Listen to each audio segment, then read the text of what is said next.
जी नाज़रीन अस्सलाम वालेकुम। साल 2022 आपको बहुत बहुत मुबारक हो। साल 2022 का ये हमारा पहला शो है, पर अफसोस के साथ मेरे पास आज भी अच्छी खबर नहीं है। अब कभी कभी तो मुझे शर्मिंदगी होती है, जब मैं शीशा देखता हूं तो शर्मा सा जाता हूं। इसलिए नहीं कि मैं बुरी खबरें देने के लिए पैदा हूं, इसलिए कि मैं नए पाकिस्तान में वो सहाफ़ी और एंकर हूं जो हर रोज टीवी शो का आगाज एक बुरी खबर से करता है, लेकिन इस उम्मीद के साथ कि कल जरूर आएगा, एक रोशन सा कल, एक महका सा कल। अब पता नहीं वो कल कब आएगा। मुझे याद है जब इमरान खान साहब का वो धरना था 126 दिन का, और उस धरने में तब हम सहाफ़ी नहीं हुआ करते थे, तो बड़े शौक से वो धरना देखने जाया करते थे। तो इमरान खान साहब के जो वादे थे, वो लगता था कि वो वादे नए पाकिस्तान को जरूर बनाएंगे। नया पाकिस्तान तो नहीं बना, नया साल जरूर हमारी जिंदगी में आया, और ठीक 364 दिन के बाद एक और नया साल हमारी जिंदगी में आएगा। और फिर उस दिन जब हम एक दूसरे के आमने सामने होंगे, तब फिर एक नए वादे और नई उम्मीदें लेके बैठे होंगे। तो हर दफा 365 दिन के बाद हम एक नए साल को खुशामदीद तो कह रहे होंगे, लेकिन सवाल ये पैदा होता है कि हमारे मसाइल हल होंगे या नहीं होंगे। ये खुशियां और जो मुबारकबादें हैं वो सिर्फ साल के बदलने पर ही एक दूसरे को देंगे, लेकिन हमारे और आपके हालात शायद नहीं बदलेंगे। आज क्योंकि साल की मुबारकबाद भी है, नया साल शुरू भी हो रहा है, पहला शो है।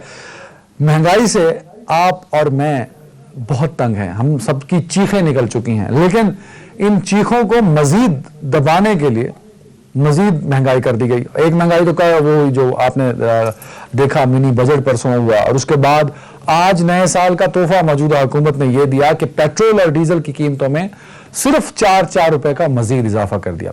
और जाते जाते, क्योंकि बुरी खबरें देना मेरी आदत हो चुका है, तो एक बुरी खबर आज भी देता चलूं आपको कि अगले कुछ दिनों में आप और मैं ये जो बिजली इस्तेमाल कर रहे हैं, ये भी मजीद 4 रुपए जो है वो महंगी हो जाएगी। अब 4 के हिस्से से बड़ी मोहब्बत होगी है लगता है मौजूदा हुकूमत को, तो हर चीज 4 रुपए महंगी हो जाती है। तो इस दुआ के साथ कि 2022 का साल बहुत अच्छा हो, और इस उम्मीद के साथ कि महंगाई खत्म हो, क्योंकि इकबाल कह गए पेवस्ता रहे शजर से उम्मीदें बहार रख। तो तनख्वाह कम मिलती है या मिलती नहीं, इनकम है नहीं या होती नहीं, लेकिन फिर भी इस महंगाई में आपने गुजारा जरूर करना है। जरा बात करेंगे, ये महंगाई is a big challenge for this government. तो ये कैसे इस चैलेंज से निपटेगी, क्योंकि अब कहीं ना कहीं इलेक्शन करीब आता जा रहा है, और ये भी कहा जा रहा है कि 2022 शायद इलेक्शन का साल होगा। इस पे प्रोग्राम के दूसरे शो में हम बात करेंगे कि 2022 में क्या होगा, और हम बात करेंगे हर चीज को कंपेयर किया जा रहा है। जो गुज़श्ता परफॉर्मेंस रही 3.25 साल 3.5 साल में हुकूमत की, वहीं अपोजिशन का किरदार और अपोजिशन की परफॉर्मेंस क्या रही, जरा इस पर भी हम बात करेंगे। और इस पर बात करने के लिए मुझे ज्वाइन किया है पाकिस्तान तहरीक सीनियर रहनुमा जमशेद इकबाल चीमा साहब ने। चीमा साहब बहुत शुक्रिया सर वक्त देने के लिए। अगर आवाज आ रही है आपको तो, और PMLN से हैं राना एहसान अफजल साहब। राना साहब बहुत शुक्रिया वक्त देने के लिए। पाकिस्तान पीपल्स पार्टी से कादिर मंदोखेल साहब हैं। कादिर मंदोखेल साहब बहुत शुक्रिया वक्त देने के लिए। चीमा साहब से और राना साहब की इजाजत से मैं जरा कादिर मंदोखेल साहब आपकी जानिब जाना चाहूंगा, क्योंकि मैं देख रहा हूं सर आप बड़े लोगों को हैप्पी न्यू ईयर के मैसेज भी कर रहे हैं और बड़े खुश हैं आप नए साल को लेके। तो सबसे पहले तो आपको तोहफा कैसा लगा नए साल का? पेट्रोल और डीजल 4 रुपए महंगा कर दिया आपने पहले ही दिन। बहुत शुक्रिया। हमारा इस्लामी नया साल तो यकम मुहर्रम है, लेकिन दुनिया के साथ चलना पड़ता है, तो लिहाजा आपको और आपके देखने वालों को सबको नया साल मुबारक हो, इस उम्मीद के साथ कि पिछले साल से बेहतर हो। लेकिन लगता नहीं है कि पिछले साल से बेहतर होगा, क्योंकि ये सुन के हमारे भी कान पक गए कि 2021 जब आ रहा था तो खुशखबरी दी गई है कि ये नया साल बेहतर होगा। 2020 के बारे में भी यही कहा, और अब भी यही कहा जा रहा है। तो मुझे नहीं लग रहा है कि 2023 जो है ना वो भी इससे बेहतर होगा, क्योंकि आपने खुद ही बुरी खबरें बताना शुरू कर दी है, वो कि दुनिया को पता है, आपने भी पता है। तो अब भी जो बिजली की जो नई खबर आ गई है, तो वो खबर क्या थी कि 3 महीने के लिए बिजली जो है ना वो 3 रुपए समथिंग जो है ना वो सस्ता कर दिया गया। तो ये आज फिर नेपरा की दूसरी खबर आ गई कि 4 रुपए मजीद बढ़ाए जा रहे हैं। तो बहरहाल वो जो भी, अगर वो बिजली सस्ती भी करेगी 3 महीने के लिए, तो वो गैस की बहरान को काबू पाने के लिए, क्योंकि गैस तो खत्म है वैसे नहीं है। और मैं पाकिस्तान 8वीं पाकिस्तान के मेट्रोपॉलिटन सिटी कराची में बैठा हूं, यहाँ गैस नहीं है। आप यकीन करेंगे एक सिलेंडर पे खाना पकाना पड़ता है, और सिलेंडर पे भी मेरे और आप जैसे लोग तो पका लेंगे, मगर गरीब आदमी क्या क्या अफोर्ड करेगा? क्या सिलेंडर जो ना अफोर्ड कर सकते हैं? क्या वो पेट्रोल जो दिन ब दिन महंगा होता जा रहा है? आज दुनिया में पेट्रोल $78.85 फी बैरल है और ये दे रहे हैं $145 में। पीपल्स पार्टी के दौर में $145 फी बैरल था और पीपल्स पार्टी ₹106।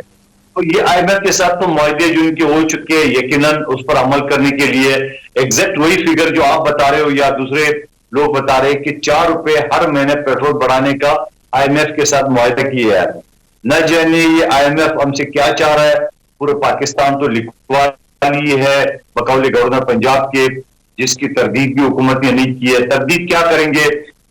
इस्लामाबाद का पार्क और पता नहीं क्या क्या चीजें तो पहले लिखवा चुके हैं, लेकिन ये सब कुछ लिखवाने के बाद चीमा साहब बैठे हैं मोहतरम, ये बता दे कि जब नवाज शरीफ साहब के आखिरी दौर जहां चीनी 50 रुपए में मिल रही थी, जहां आटा इसी तरह 35, जहां और बहुत सारी चीजें जो मिल रही है, उन्होंने ये कहा कि हम अगले 3 महीने में नया पाकिस्तान बनाना है। क्या इस नया पाकिस्तान की बात की थी?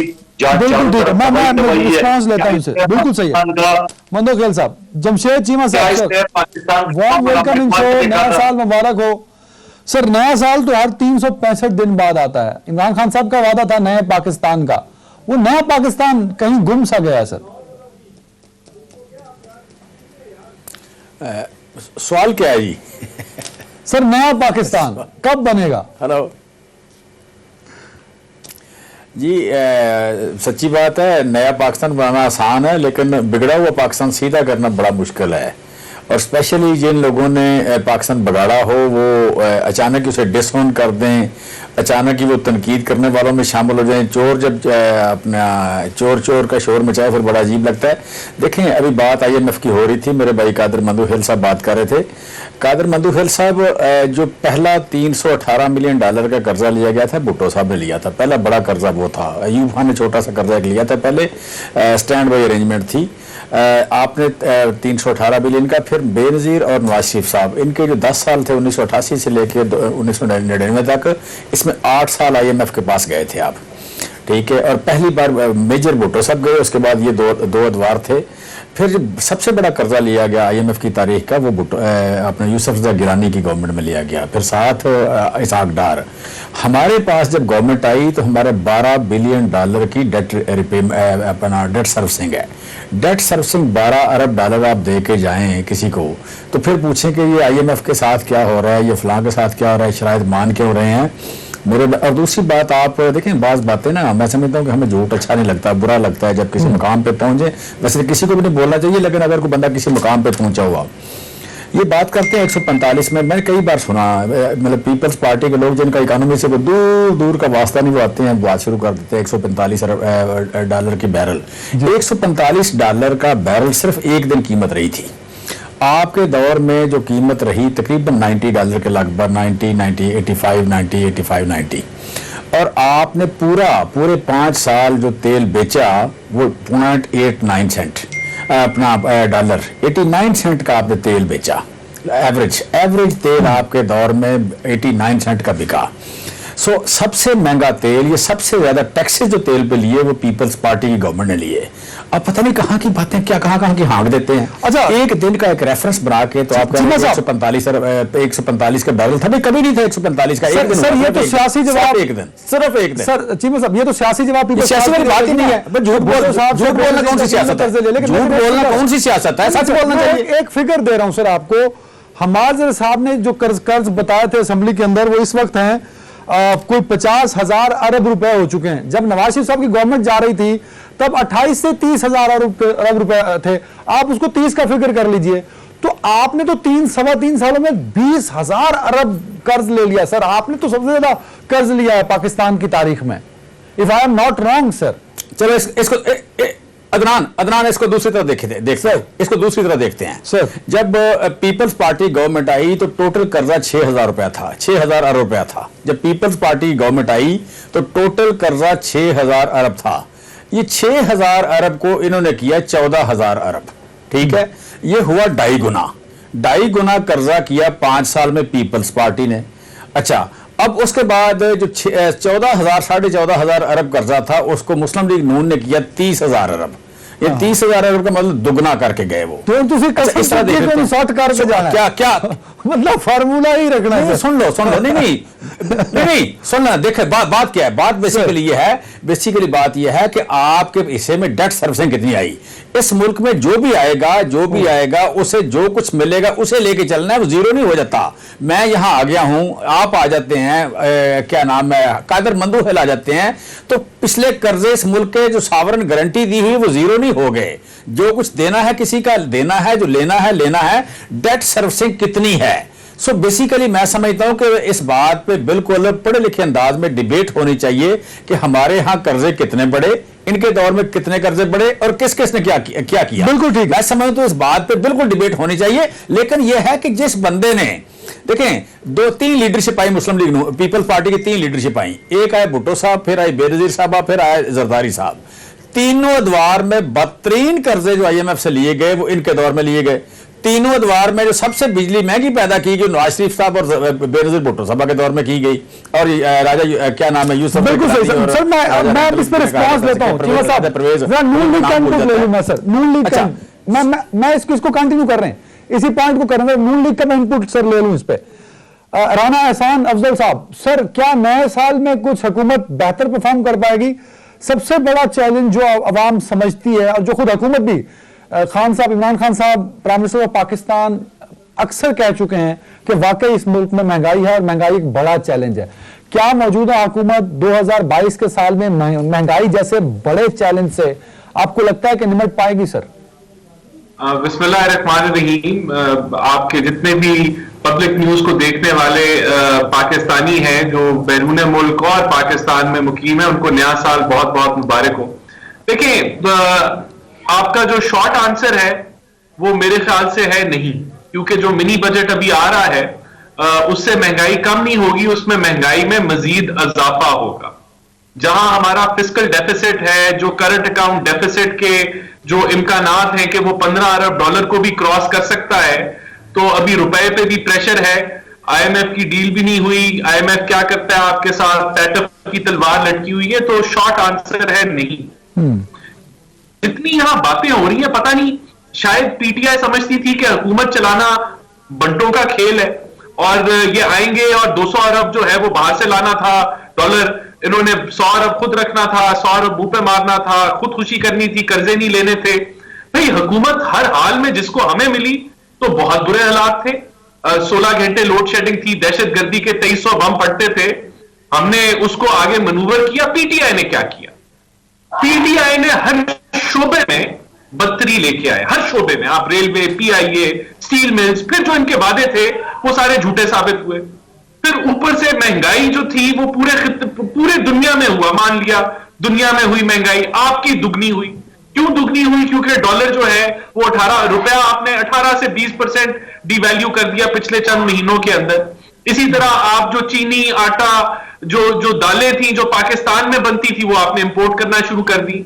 फिर क्या हुआ? IMF का, वाकई जमशेद साहब दुरुस्त फरमा रहे हैं, IMF की हर एक ने जो है, हम भी IMF के पास गए, लेकिन इतनी गलत शराइत के ऊपर हमने IMF के साथ नहीं हम माने, हमने नेगोशिएट की, बेहतर की। इन्होंने क्या किया? इन्होंने ये किया कि पहले तो डिले किया IMF को, और फिर जब डिले के अलावा तो कोई गलत शर्त तो नहीं मानी ना सर। मतलब कोई ऐसी शर्त बताए ना जो आपने मानी हो, आपने जिसका इनकार कर दिया उन्होंने मान लिया हो। अभी सारी बताता हूं। अब हमने, इन्होंने दुराने डील पाकिस्तान की 70-72 साल 72 ईयर्स में कभी नहीं हुआ होगा कि दुराने डील जो है इन्होंने वजीर खजाना तब्दील कर दिया। आधी निगोशिएशन एक ने की, आधी एक ने की। इन्होंने कहा जी हम स्टेट बैंक से लोन नहीं लेंगे, इन्होंने कहा जी मनी एक्सचेंज फ्री फ्लोटिंग होगी, इन्होंने कहा जी आप स्टेट बैंक जो है आप बिल्कुल इंडिपेंडेंट कर दें।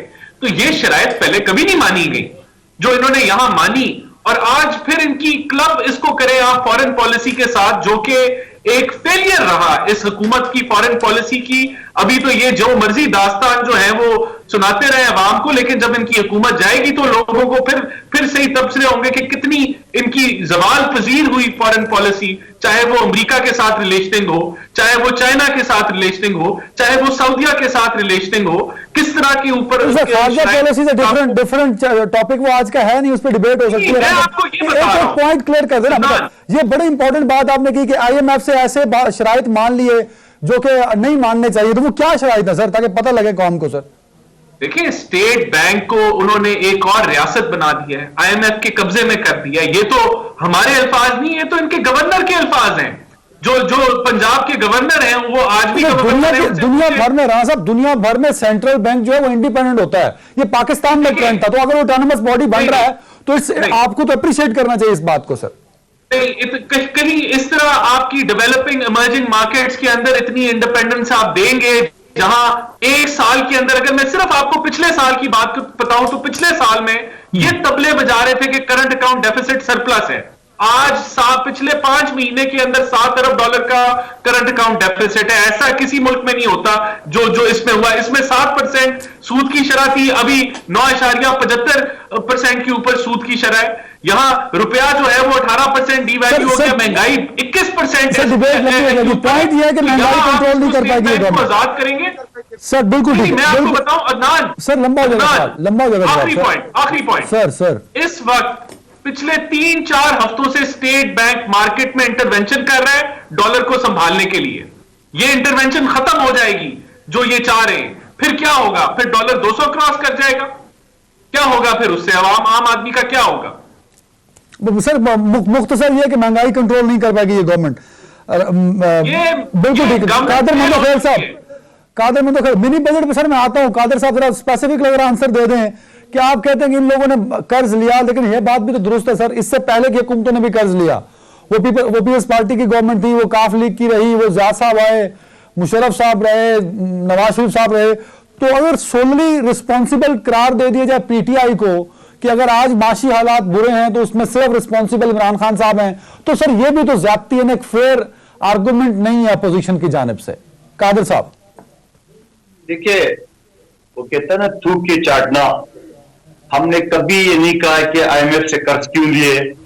वो खुद ही फरमाते थे मौसूफ कंटेनर पे चढ़ के कि अगर मैं आईएमएफ के सामने आग बहलाऊं तो मैं खुदकशी को तरजीह दूंगा। यकीनन हम मुसलमान हैं, खुदकशी हराम है, नहीं करना चाहिए। लेकिन चीमा साहब जिस तरह हमें सच की तरगीब दे रहे हैं और फिर खुद ही मेरी बात की तस्दीक करे कि $145 तक पहुंचा, तो भाई उसके बाद जो रेट कम हुआ तो हम तो $106 पेट्रोल दे रहे थे। आपका $78 में आप दे रहे हो $145, उसको भी छोड़िए। फिर इमरान नियाजी साहब की वो तकरीरें कि अगर डॉलर जो है ना $1 डीवैल्यू होता है तो कितना कर्ज चढ़ता है, वो भी हमारे सामने। और फिर ये सारी दास्तानें आप कहते हैं पीपल्स पार्टी ने 6,000 से 14,000 कर दिया। 8-10 हजार आप हमारे पीछे लगा रहे हो। 8-10 हजार में जो हमने काम किए, आप मुझे टाइम दिए, मैं गिनवा देता हूं। आप तो अभी तक 17,950 अरब अभी तक आप कर्ज ले चुके हो। और वो दुनिया से जो खैरात बीक एशियन डेवलपमेंट कोरोना की मद में दिए वो अलग है, और दुनिया ने जो आपको रिलीफ दिए कोरोना की मद में वो अलग है। और मजीद 12 तारीख को आईएमएफ के इजलास है, जो मजीद भीख मांगने के लिए आपने झोली उसके सामने फैलाई रखी है। और आईएमएफ की शराइत पे अमल करने के लिए ₹4 हर महीने पेट्रोल बढ़ाने की वो आपने शुरुआत कर दी है। चार्जशीट पेश कर दी ना आपने चीमा साहब के सामने। सर मेरा सवाल फिर रह जाएगा। एक आखिरी जुमला, मिनी बजट आईएमएफ की शर्त के मुताबिक आपने कहा मिनी बजट लाऊंगा। आप यकीन करेंगे कौमी असम्बली के पहले दिन इजलास में जब हमने ये आवाज उठाई है तो डिप्टी स्पीकर ने कहा नहीं कोई मिनी बजट नहीं आ रहा है।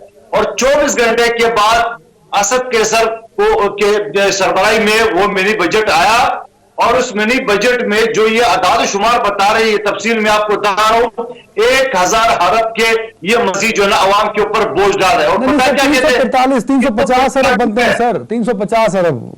मेरी बात सुनो, 50 मैं अच्छी बताऊं, ये माचिस के ऊपर भी उन्हें टैक्स लगा दिए और कहते हैं हमने लग्जरी गाड़ियों पे लगाया। चीमा साहब बिजनेसमैन है, बता दे जो 3,000 कादर भाई मेरी बात सुनो सर। मैं कल के शो में मैंने कौम को यही बताया जो आप बात कर रहे हैं सर। मैंने लिस्ट निकाल के देखी है, इंपोर्टेड चीजों पे टैक्स लगाया गया, ठीक किया है ना सर।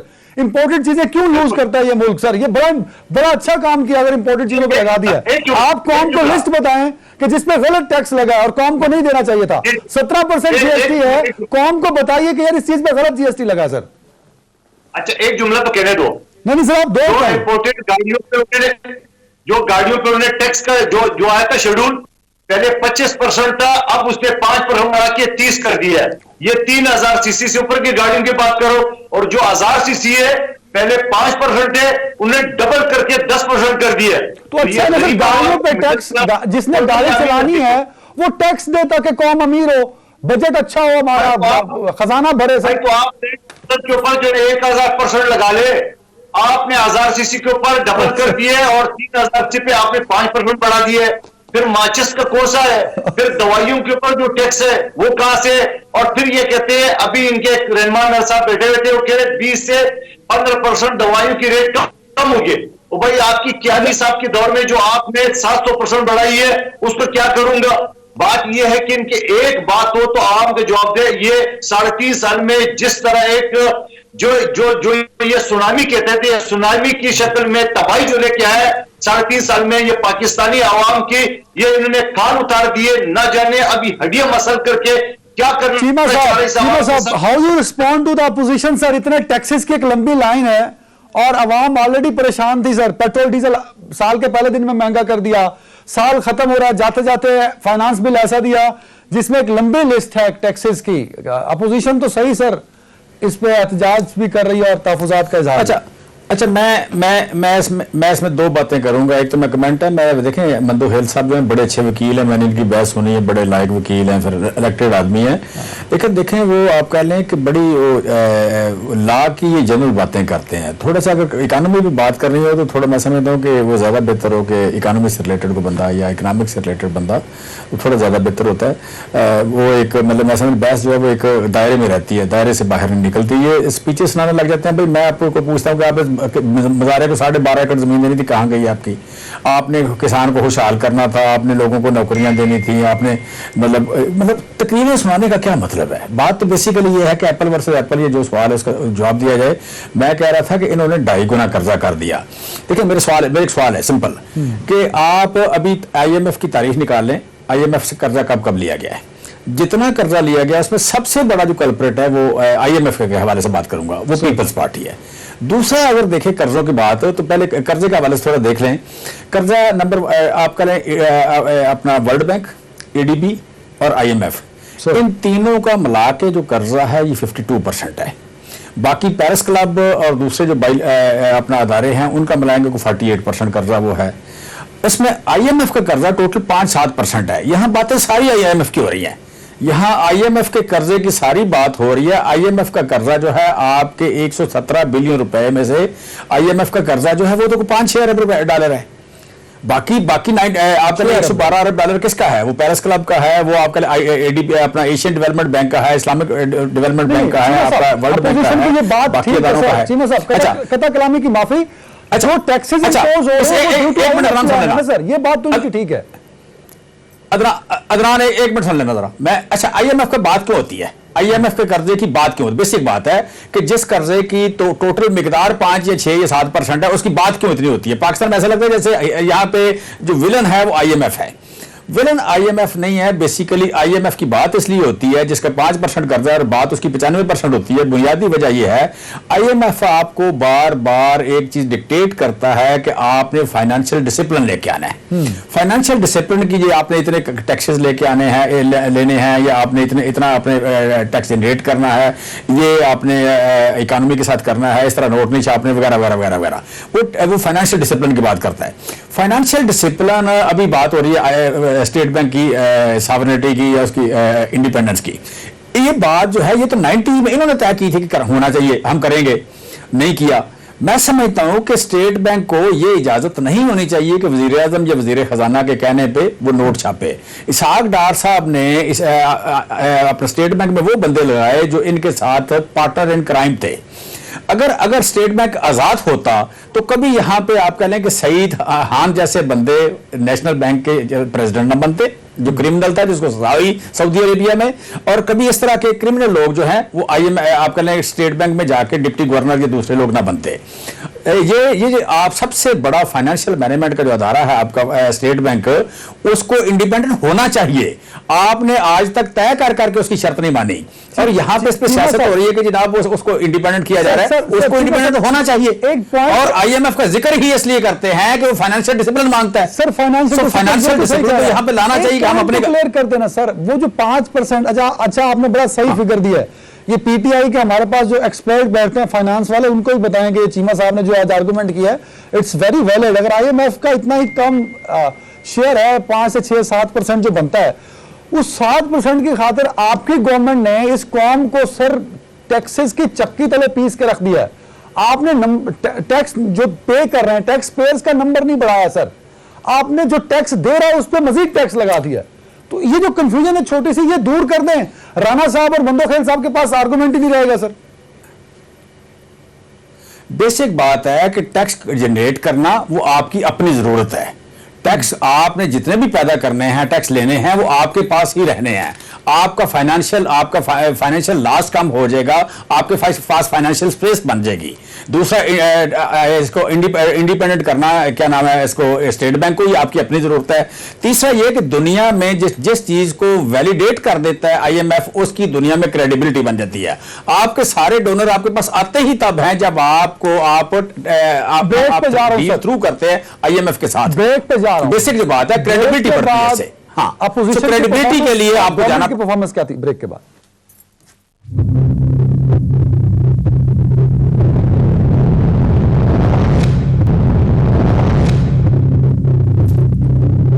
Welcome back. हम बात करते हैं कि अब हुकूमत की परफॉर्मेंस कैसी रही। खान साहब ने वो डिलीवर किया या नहीं जिसका वो वादा करते थे, लेकिन एक सवाल जमहूरी मुल्क के अंदर ये पैदा होता है कि अपोजिशन की परफॉर्मेंस क्या रही।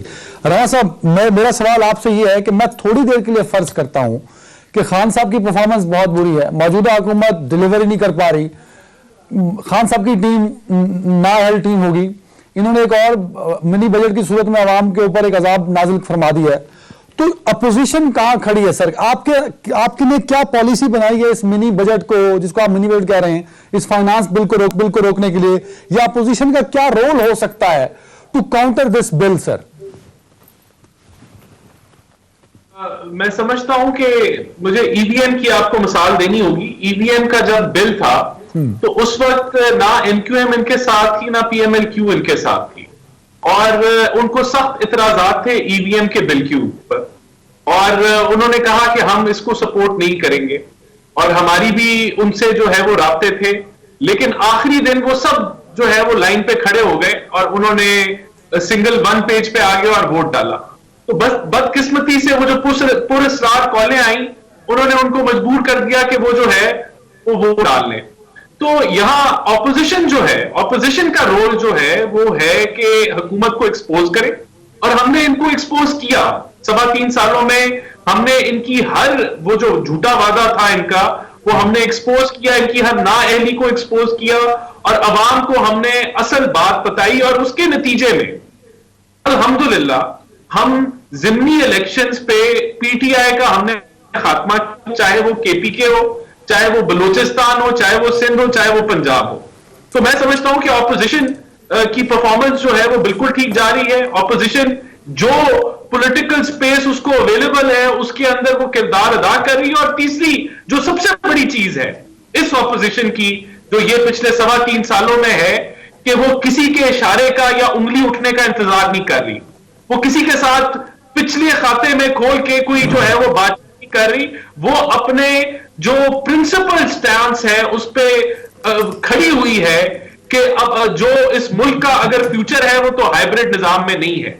अगर इस मुल्क का फ्यूचर है तो वो उंगली पकड़ के जो हुकूमतें ये जो चल रही है हुकूमत इसके अंदर नहीं है, वो वोट को इज्जतों में है। बिल्कुल ठीक। मुल्क का फ्यूचर है तो वो तभी है अगर अपने जितने भी कादर मंदोखेल साहब, got the point. Qadir Mandokhel साहब, लोग कहते हैं कि अपोजिशन ने 3.25 सालों में कोरम पॉइंट आउट किया, नारे लगाए, जो बिल इनकी तरफ से पेश किए गए उनकी कॉपियां फाड़ी, इसके अलावा अपोजिशन का कोई बड़ा role within the floor अवाम को नजर नहीं आया। एक तासुर है सर। मैं आपसे सवाल करता हूं कि ये जो चीजें आपने गिनवाई, इसके अलावा अपोजिशन का क्या रोल हो सकता है? क्या अपोजिशन जो है ना वो बिजली का बिल जलाए? क्या अपोजिशन सुप्रीम कोर्ट के ऊपर शलवार कमीज लटकाए? क्या अपोजिशन पीटीए पे हमला कराए? क्या अपोजिशन पुलिस अफसरान को थप्पड़ मारे? क्या अपोजिशन कब्रे को दे? अपोजिशन का तो यही चीज है, ये जो मेरे भाई ने मुस्लिम लीग नून ने बताया कि जब इस तरह प्रोसरा काले आती है। पिछले ज्वाइंट सेशन से पहले एक मेरा बिल था और एक जावेद हुसैन साहब नून लीग के बिल, हमने वो पास करा दी, हमारी मेजॉरिटी थी, हुकूमत की मेजॉरिटी नहीं थी। आपने देखा कि फिर अगले दिन जब वज़ीर आज़म साहब ने इजलास बुलाया तो उनकी इत्यादियों ने उनको हरी झंडी दिखाई। न सिर्फ इत्यादियों ने दिखाई, इनकी अपनी आमिर लियाकत, शकूर शाह, नूर आलम खान, इन सब लोगों ने कहा कि हम साथ नहीं दे सकते हैं। फिर ये गेस्ट आपने देखा, फिर उसके बाद जब टेलीफोन कॉल आने शुरू हो गए तो पीटीआई के एमएनए ने कहा, आमिर लियाकत हुसैन साहब ने, कि मैं आया नहीं, मुझे लाया गया। तो आप मुझे बताओ, इस तरह लाने वाले, इस तरह पुरस्कार काले लगाने वाले, उसके बाद अपोजिशन क्या करेगी? आप मुझे बताओ, जमहूरी उसके अलावा क्या हो सकता है? अदम एतमाद की तहरीक की हमने बात की थी, वो हमारे दूसरे साथी हमसे मुत्तफिक नहीं हुए हैं। आप मुझे बता दो उसके अलावा कोई जमहूरी हल है तो आप मुझे बता दो, कल से हम वो भी कर डालेंगे। अच्छा सर मैं क्योंकि मैं सियासतदान नहीं हूं, फ्लोर पे बैठा हूं, मैं ना ही डिक्टेट कर सकता हूं आपको। You are representing the Pakistan Peoples Party in opposition floor. Sir मुझे सिर्फ ये बता दें, इस कौम को ये बता दें कि आपका जवाब ये है कि अपोजिशन फ्लोर के अंदर उसके हाथ बंधे हैं और उसके हाथ में कुछ नहीं है करने को, वो कुछ नहीं कर सकती फ्लोर के अंदर, या जमहूरी तरीके से? सवाल किए आपने, उल्टा मेरे से सवाल शुरू कर दिए। सर मैं पॉलिटिशियन तो नहीं हूं कादर भाई, ना फ्लोर के अंदर बैठा हूं कि मैं आपको सजेस्ट करूं मेरे भाई। देखिए फ्लोर के अंदर हम एहतजाज के अलावा क्या कर सकते हैं, यही तो आपसे मैंने पूछा। एक सर अदम एतमाद एक और लेके आए, इमरान खान के खिलाफ ले आए सर, या रिजाइन कर दें, वो जो मौलाना फजल रहमान साहब कहते हैं। देखिए मौलाना फजल रहमान साहब नहीं कहते, अदम एतमाद बिलावल साहब कहते हैं। इस्तीफों की बात मौलाना साहब करते हैं सर, इस्तीफों की बात। हमने ये कहा कि इस्तीफे उस वक्त दे जब आप एक रिदम पैदा करें, आप एहतजाज का दायरा बढ़ा दे, आप इस्लामाबाद में आप धरना दे, जुलूस लेके आए, उसके बाद माहौल देख के आप अगर इस्तीफे देंगे तो वो ज़मीनी इंतखाबात करा देंगे।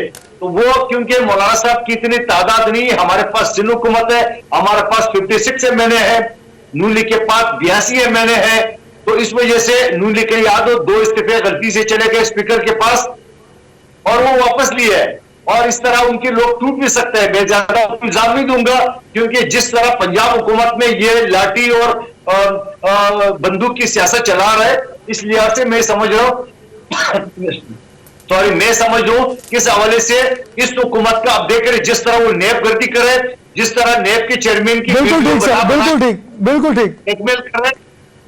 टाइम कम है sir, got the point. Cheema साहब 2 सवाल है सर आपके लिए। एक तो प्रिंसिपल स्टैंड ऑफ अपोजिशन कायम है, उस स्टैंड पे रान साहब ये कह रहे हैं। दूसरा, आप 2022 में क्या कोई आवाम को रिलीफ भी देंगे कि बस हर नए दिन के साथ एक नया टैक्स होगा, एक नई महंगाई होगी? सर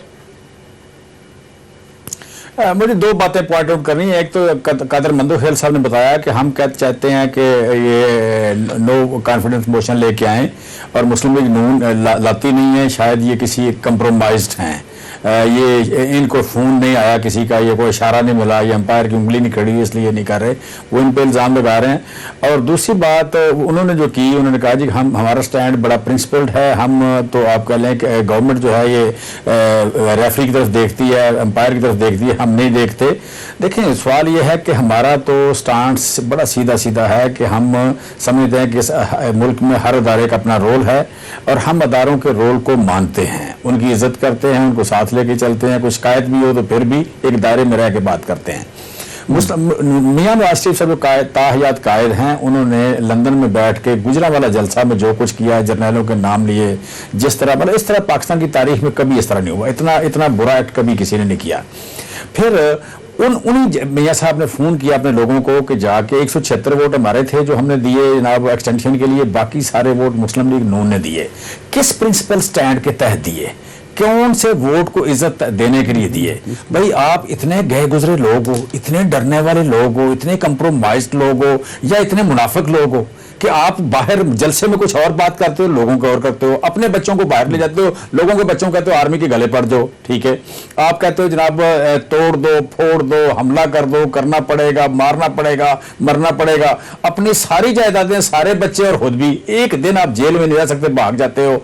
यहाँ पे अदालतें वो हैं, ऐसे बाज जगह पे सहूलतकार बैठे हुए हैं कि जो हमजा शहबाज को इतवार को जमानत दे देती हैं, सलमान शहबाज फिर 3 साल हो गए बाहर से वापस नहीं आया, और जो फ्रंट मैन था जो दामाद, वो 3 साल हो गए, 3.5 साल हो गए वापस नहीं आ गया, फिर भी आके अदालतों को फेस करने को तैयार नहीं है आप, कि जहां पे आपके मतलब काफी सारे लोग माशाल्लाह सहूलतकार बैठे हुए हैं। ये बाकायदा आप पहले झूठ बोलने वाले, और मैं कम से कम लफ्ज बोलूं तो हिपोक्रेट लोग हैं कि लोगों को और बात करते हैं, एक्चुअल और बात है। इनका कोई प्रिंसिपल स्टैंड नहीं। इस मुल्क में जितनी सियासत में बुराइयां हैं वो नून लीग लेके आई है, वो बेनजीर साहबा पे हो, अटैक हो, या आप कह लें किसी को गद्दार कहना हो, वो नुसरत भुट्टो की किरदार कुशी हो, आप कह लें मार्शल लॉ को सपोर्ट करना हो, मार्शल लॉ का हिस्सा बनना हो, आप रिस्पॉन्स करना चाह रहे हैं, ये सारी, क्योंकि ब्रेक के बाद मैं आपकी तरफ आ जाऊंगा। जी साहब, ब्रेक ले रहा हूं, राना साहब इस पर रिस्पॉन्स करेंगे। देन कुछ अफवाहें ये भी हैं कि 2022 इलेक्शन का साल भी हो सकता है, दुरुस्त हैं या गलत, या सिर्फ अफवाहें हैं? ब्रेक के बाद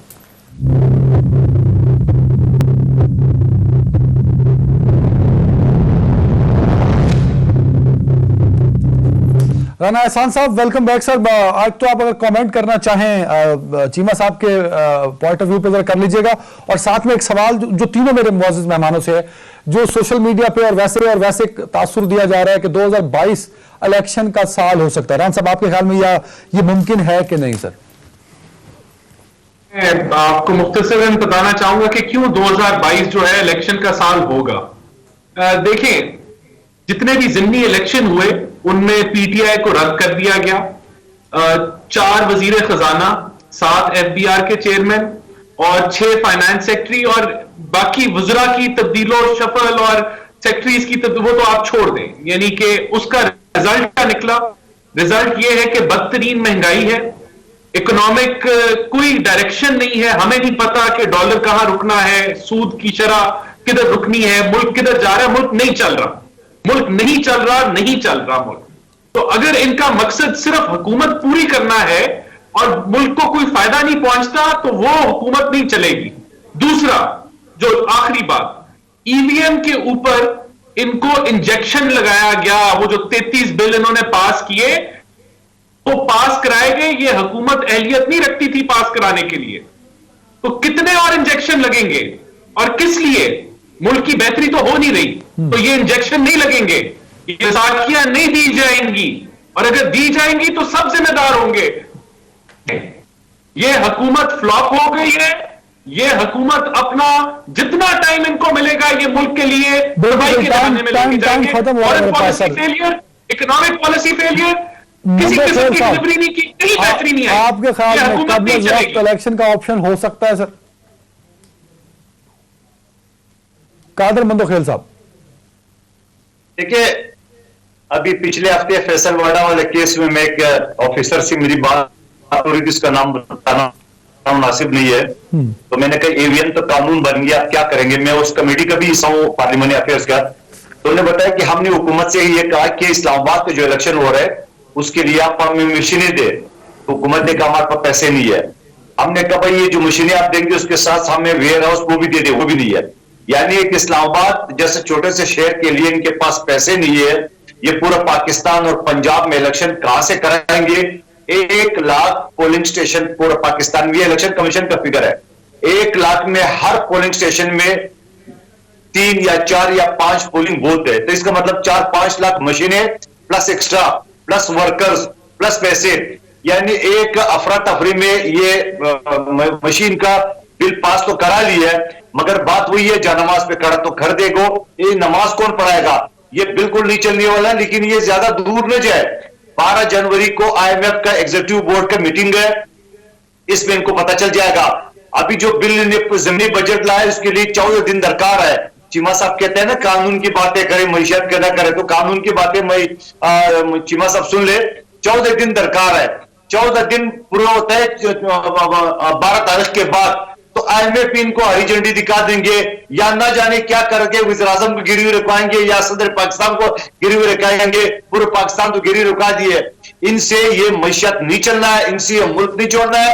और मुझे 99% यकीन है कि इमरान नियाजी साहब असेंबली तोड़ के और सरेंडर कर देंगे पाकिस्तानी अवाम। सरेंडर कर देंगे वजीर आजम पाकिस्तान। चीमा साहब कंक्लूडिंग रिमार्क्स अबाउट दिस। और जो अफवाहें फैल रही हैं 2022 आखिरी साल हो सकता है इमरान खान साहब का बतौर वजीर आजम। रिलेटेड चीज़ें हैं, आप कह लें वोट से या आप कह लें कि पॉलिटिकल मूव से, उसमें तो यू कैन से कि हमारी अगर खुदा न खास्ता अक्सरियत मिल जाती तो कुछ भी हो सकता है। लेकिन जो मैशत की बात करते हैं वो दुरुस्त डायरेक्शन में जा रही है। और उसमें देखें दो बड़ी मेजर चीज़ें हैं, आपकी एक्सपोर्ट है और आपकी यू कैन से कि इस मुल्क में होने वाली इन्वेस्टमेंट है और आपकी रेमिटेंस है। फॉरेन रेमिटेंस बड़ी है, उससे आपने इंपोर्ट को स्पॉन्सर करना है और आपकी एक्सपोर्ट बड़ी है। लोकल आपकी एग्रीकल्चर आगे गई है, बड़ी तेज़ी से आगे गई है, मतलब पिछले 15 साल में उतनी नहीं गई जितनी पिछले इन 3 सालों में गई है। फिर आप इसकी देख लें, यू कैन से कि टेक्सटाइल की देखें, फिर आप लार्ज स्केल मैन्युफैक्चरिंग की देखें, हाउसिंग देखें, तो हमारी इकानमी ने परफॉर्म किया है। जो आप कह लें कि लोन्स जो हैं, लोन्स में हमने रीपे जो किया बेहतर किया है। हमारे यहाँ रिजर्व्स हमने बेहतर किए हैं। हमने आप कह लें कि जो फंडामेंटल्स हैं इकानमी के, एक मैन्युफैक्चरिंग एक इकानमी बनाई है एज कम्पेयर टू के इम्पोर्ट लेड बन गई थी। आपने अपनी करेंसी को नीचे रखा, आपका जो करेंसी थी कंपेरेबल नहीं थी, लिहाजा आपकी 11 साल आपकी एक्सपोर्ट नहीं बढ़ी बल्कि कम हो गई और आपकी इंपोर्ट बढ़ती रही। आप बिल्कुल फारिग हो गए, आपके रिजर्व खत्म हो गए। 2 बार मतलब देखें, एक बार 2009 में और दूसरी बार 2018 सब अच्छा है, रिपोर्ट दे दी आपने वैसे। नहीं, ये देखें, ये फिगर्स है ना। हम देखें, जुबानी फिक्रा बोलना, स्वीपिंग स्टेटमेंट देना और बात है, फिगर बोलना और बात है। मैं 2 लफ्ज बोल रहा हूं। 2009 में आपके पास इतने रिजर्व नहीं थे कि आपकी इकोनॉमी डिफॉल्ट कर गई, आपके पास 1 महीने के इंपोर्ट के रिजर्व नहीं थे। और आपके 2018 में आपके पास 2 महीने की इंपोर्ट के रिजर्व थे, 3 महीने से नीचे आप कादिर साहब कुछ कह रहे हैं सर, आखिरी मिनट है। कादिर साहब आपसे कुछ कह रहे हैं तो जल्दी साहब बोल रहे हैं। कोई भी ऐसी पॉलिटिकल मूव होना और बात है, लेकिन इकोनॉमी के हिसाब से या परफॉर्मेंस के हिसाब से या ट्रांसपेरेंसी के हिसाब से हमारी गवर्नमेंट ठीक जा रही है, अपना टाइम पूरा करेगी, इसमें कोई डाउट नहीं है। मैं एक सवाल ले रहे चीमा साहब, अगर आपकी रिजर्व इतने अच्छे हैं तो सऊदी अरब से 4 सूद सर, सऊदी अरब से सूद पे पैसा क्यों ले रहे हैं, इमदाद क्यों ले रहे हैं आप सर, अगर रिजर्व अच्छे हैं?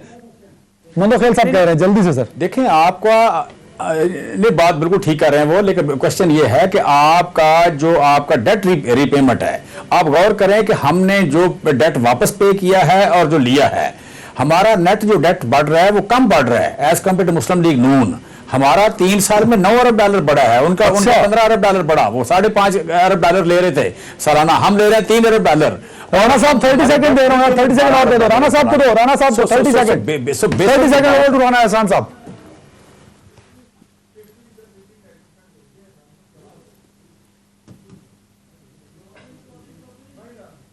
टाइम खत्म होगा जी। मेरी टेक्निकल टीम जो है फिर एक दफा आपकी आवाज देने में शायद नाकाम होगी और किसी दिन ये मेरी आवाज देने में भी नाकाम हो जाएंगे। अल्लाह करे हमारी आवाजें बुलंद रहें, इस महंगाई के साथ हम हमेशा हंसी खुशी जिंदा रहें, क्योंकि आपकी मेरी खूबी यही है, हर रोज बुरी खबर सुनाता हूं महंगाई की, लेकिन हम फिर भी खुश रहते हैं। अपना ख्याल रखिएगा, कल मिलते हैं।